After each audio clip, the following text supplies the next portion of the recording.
So good afternoon everyone, and I will be dealing with the S block element chapter. So in the S block element chapter we will be studying about two groups. One is lithium family group and one more is beryllium family group. So after the lithium we are going to get sodium, then potassium, rubidium, cesium and francium, and after the beryllium we will get magnesium, calcium, strontium, barium and radium. So these are the elements of the S block elements. So the lithium family is called group 1 and beryllium is group 2. And one more point is these S block elements are all metals. They are all metals. So their metallic character is because of the electropositive nature. Electropositive nature of the S block elements. So electropositive nature means they will lose electron easily. So they will lose electron easily. This nature is termed as electropositive nature. All the S block elements lose electron easily. That nature is electropositive. So because of these natures, S block elements are called as metals. They are called as metals, and since they are metals they conduct electricity and heat. Okay, now the next point is these S block elements are having low density. They have low density. So since they are having low density, they are called as lighter metals. All the S block elements or metals are called as lighter metals. Now why they are called as lighter is because if you go for the D block metals, those D block elements or metals, for example iron. So this iron is having very high atomic mass. So these will be called heavy metals. Since atomic mass is lesser for the S block element and their density is low, the S block elements are called as lighter metals. And this first group element is called as alkali metals. The first group element is called as alkali metals and second group element is called as alkaline earth metals. So there is a reason behind this name. We will see the reason shortly. And one more thing is here this francium and radium. Francium and radium, they are radioactive in nature. They are radioactive in nature. So radioactive means these francium and radium, without doing anything, simply if we keep them outside at room temperature, they are going to emit some radiations like alpha, beta and gamma radiations. So they are going to emit such harmful radiations. That is why they are called radioactive elements. Yes, fine. Now here I said that group 1 is called as alkali metals. The reason behind that is very simple. And before going to the reason, you need to know one more thing. Alkali stands for basic nature. Alkali stands for basic nature. Both are one and the same. If I say basic solution and if I say alkaline solution, both are having same meaning. So let us see why they are called as alkali. So let me take a simple example. I can choose any of the element in the group 1. So I will take sodium, and to the sodium I am going to add water. So sodium will react with water and we are going to get sodium hydroxide, and hydrogen gas is liberated. So sodium will react with water and there will be formation of sodium hydroxide and hydrogen gas is liberated. So since there is a liberation of the hydrogen gas which is highly flammable, because of the liberation of the sodium, because of the liberation of the hydrogen which is highly flammable, when you drop sodium solid in the water, there will be generally an explosion, and the explosion is because of the flammable hydrogen gas. So this sodium hydroxide formed. As we already know that this sodium hydroxide is highly basic. It is a highly basic solution. And as I said earlier, this basic is having one more name. That one more name is alkaline. One more name is alkaline. So sodium with water is forming basic or alkaline solution. And just like the sodium, all the first group elements are going to form alkaline solution with the water. That is the reason why the first group elements are called as alkaline metals, or they are called as alkali metals. So let me take one more example of potassium. Potassium plus water, I am going to get KOH and hydrogen gas is liberated. So this is potassium hydroxide. So in this way all the first group elements are going to form alkaline solution with the water. This is the reason why that name is given to the first group elements. And one more very important point.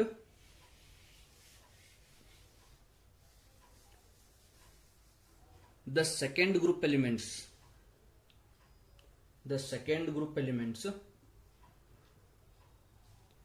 these are called as alkaline earth metals. They are called as alkaline earth metals. So second group element means beryllium, magnesium, calcium, strontium and barium. Radium is radioactive, so we cannot react that with the water, so we have to leave it. So here we know the meaning of the alkaline, but we don't know what this earth stands for. Yes, so basically what happens here, this beryllium, magnesium, calcium, strontium, barium, they are all found in Earth's crust. They are found in Earth's crust as oxides. This means that you take any of the second group element. Beryllium is found in the Earth's crust as beryllium oxide. Magnesium is found in the Earth's crust as magnesium oxide. Strontium is found in the earth as strontium oxide. So basically all the second group elements are found in the Earth's crust as oxide. And since they are found in the earth Earth's crust, they are called as earth metals. And what about this term alkaline now?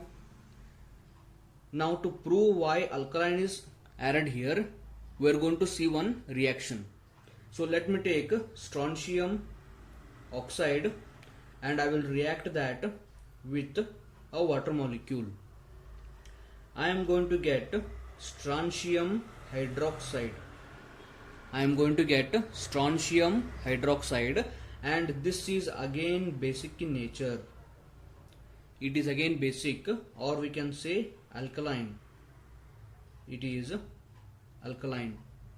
So this means that alkaline stands for basic, because even the second group elements, when they are reacted with the water, they are forming basic solution. And since they are found in the earth's crust, they are called as alkaline earth metals. So this is the reason behind why second group elements are termed as alkaline earth metals. So this is some basic point about the S block elements. And one more very important point is about the francium that is mentioned in the NCERT book. Francium is having a half-life of 21 minutes. 21 minutes. So this means that whenever you keep the francium outside open in the air, francium's half of the mass will be reduced exactly after 21 minutes, because this francium will be always decaying. It will be always decaying. So what does this decaying means? This means that suppose if I keep 1 kg of francium outside in the air, then what will happen? Exactly after 21 minutes, half of the francium will be gone. So I will be left with just 0.5 kg of the francium. So the other half kg of the francium has been lost in the form of energy, because we know that energy and mass are interconvertible, because we know the famous equation E equals to mc square. So mass is converted into energy. So that is completely lost. In what form it is lost? It is lost in the form of alpha, beta and gamma radiation, which is nothing but form of the energy. So this is, or these are some basic points about the S block elements. And further we will be taking group 1 element separately and group 2 elements separately, and we will be studying their properties completely. The next property in the S block element, or the next concept, is called as anomalous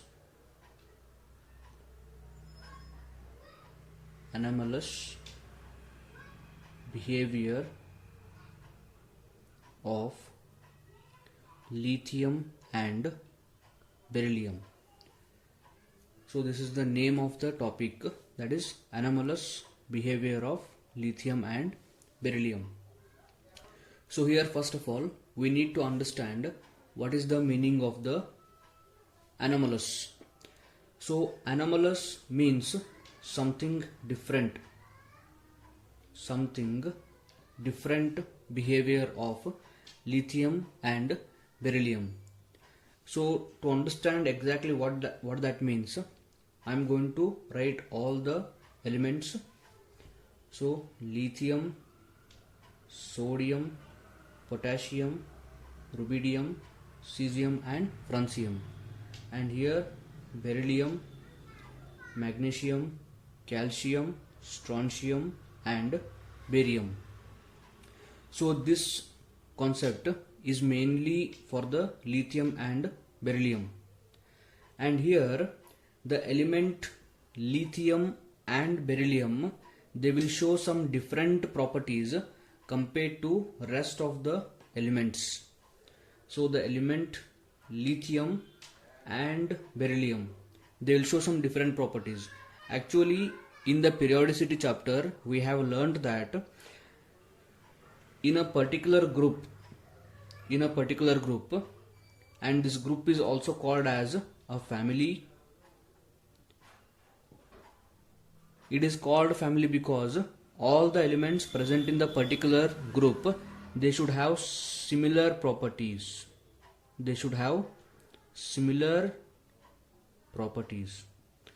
But here beryllium is having some different properties, and the properties that are shown by the beryllium are not matching with the property of magnesium, calcium, strontium and barium. So these four elements are having some different set of properties which are not matching with the properties of the beryllium. So this indicates there is some anomalous behavior or different behavior by the element beryllium. So this type of different properties of the beryllium is called anomalous behavior of beryllium. And the same thing will happen in the first group, that is alkali metals. So here lithium will be having some different set of properties which are not matching with sodium, potassium, rubidium, cesium. So the properties are different compared to all the other elements of the same group. So lithium is also showing some different properties, that is called anomalous behavior of lithium. So obviously a question is going to arise in the mind, why lithium and beryllium are showing different properties? And answer is very, very simple, and you might have studied that already in the periodicity chapter. So let us go for the reason behind this. So we know that as we go down the group, lithium, sodium, potassium, rubidium, cesium and francium. So we know that as we go down the group, atomic radius will increase. So what is atomic radius? What is atomic radius means? If this is the nucleus of the atom, and as you increase atomic number, so atomic number is number of the protons, which will be equal to number of the electrons in a neutral atom. So if we increase atomic number, both the factors will be increasing, or both the particles will be increasing. So if I increase atomic number around the nucleus, the number of the electrons will be increasing. This is actually a complete circle. I am drawing only half of it. So as we increase number of the electrons will be added in the next orbit. So because of that, the distance from the center of the nucleus to the outermost orbit will increase. So as the atomic number increases, atomic radius will increase. So this means that as we go down the group, atomic radius will be increasing. So this will suggest that lithium is having smaller size, and as we go down the group, the atomic radius will continuously increase. So this means lithium is very, very small, or we can say it is smallest in the group. So this is the one reason why lithium will be showing some different property. Now what will be the second reason? What can be second reason then? So you must be knowing what is the meaning of the ionization energy.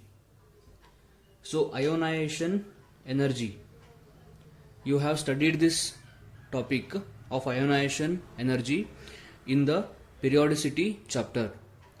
So if this is the nucleus of the atom and electrons will be present around the nucleus in a particular orbit, and this electron will be having negative charge, nucleus will be having positive charge.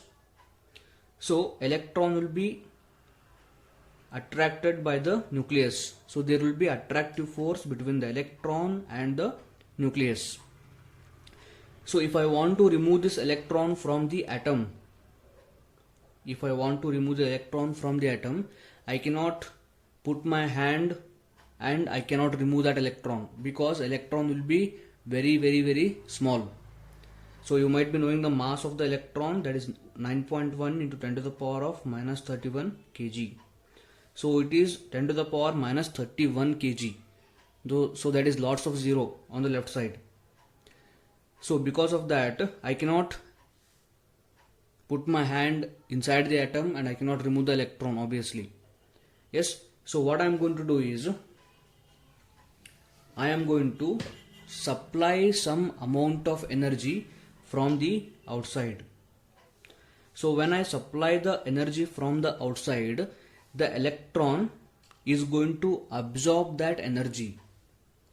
So when the electron absorbs the energy, that electron will be having enough energy to overcome the attraction between the nucleus and the electron.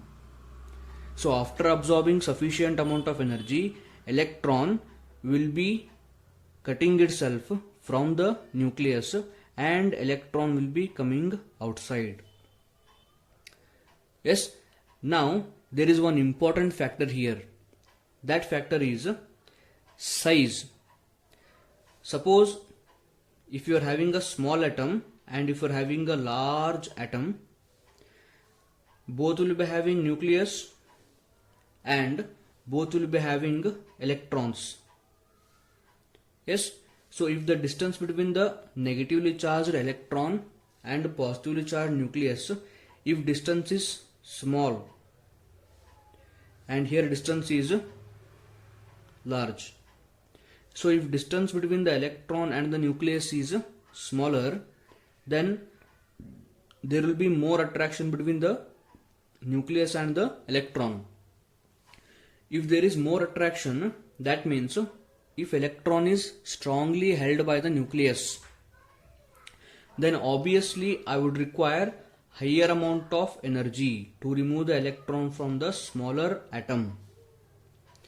Suppose if distance between the electron and the nucleus is more, if the distance is more, attraction will be less between the electron and the nucleus.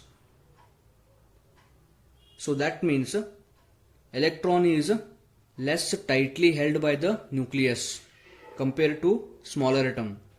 So I would require less amount of energy to remove the electron from the larger atom. So the same concept we have to apply to this concept.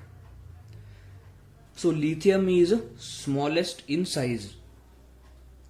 Since lithium is smallest in size, obviously we would require higher amount of the ionization energy to remove the electron from the lithium than compared to sodium, potassium, rubidium and cesium. Obviously in the case of cesium, distance will be more between the nucleus and electron. Because of that, I can easily remove the electron from the cesium compared to the lithium. So the second factor will be what? Lithium will be having high ionization energy. Lithium is having higher ionization energy. Now let us go to the third factor. So third factor is also a very simple factor and you have studied that already in the periodicity chapter, and that factor is called as electronegativity. That factor is called as electronegativity. So electronegativity is capacity of the atom to attract the electron towards itself. That is termed as electronegativity. Now here I will take a simple example, hydrogen bonded to oxygen. So let me write this bond in a little bit different manner. So assume that there is a bond between the hydrogen and oxygen. Now here oxygen is having higher value for the electronegativity, that is 3.5, and hydrogen is having 2.1. Since oxygen is having higher value for the electronegativity, the electrons present in the bond, in one bond we will be having 2 electrons. So the electrons present in this red bond will be present more towards the oxygen. Because of that, oxygen will be having negative charge and hydrogen will be having positive charge. So this is the basic idea about the electronegativity. So that is the capacity of the atom to attract electron towards itself. That is called electronegativity. Now here the smaller atoms will be having high electronegativity value compared to larger atoms. It is because of that. It is because of the nucleus again. So if the size of the atom is smaller, we know that nucleus will be having positive charge because of the protons. Yes.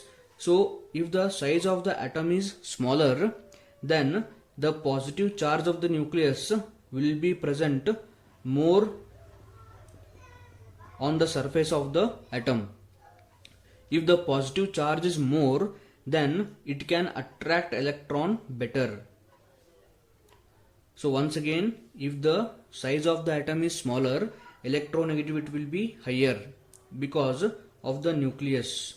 Nucleus will be having positive charge, so that positive charge will be spread across the atom, which will help the atom to attract the electron. Now in case of the larger atoms, because of the more distance, there will be lesser positive charge. So attraction of the electron towards the atom will be lesser in case of larger atoms. So because of this reason also, since lithium is having smaller size, it will be having higher ionization energy and it will be having higher electronegativity. So because of these reasons, lithium and also the beryllium will be having some different properties. So now if I have to go for the beryllium, so beryllium is having electronic configuration of 1s2 2s2. Yes, so after the beryllium here I will be getting magnesium, calcium, strontium and barium. So whatever the properties I said for the lithium, the same will apply for the beryllium also.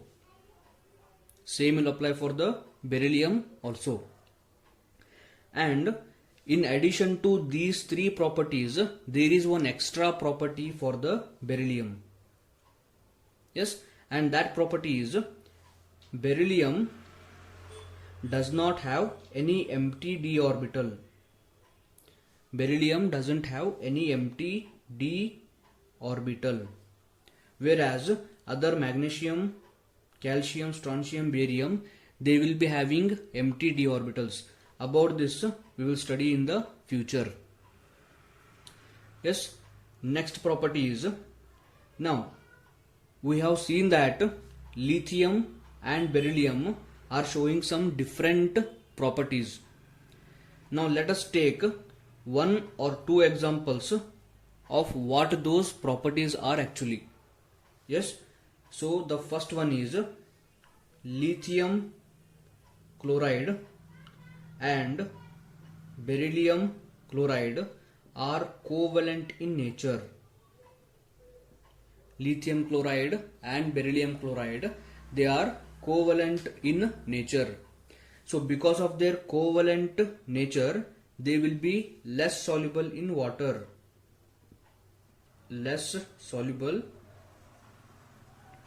in water.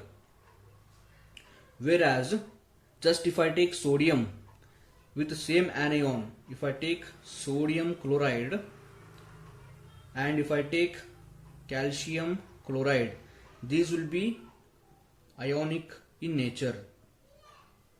They are ionic in the nature.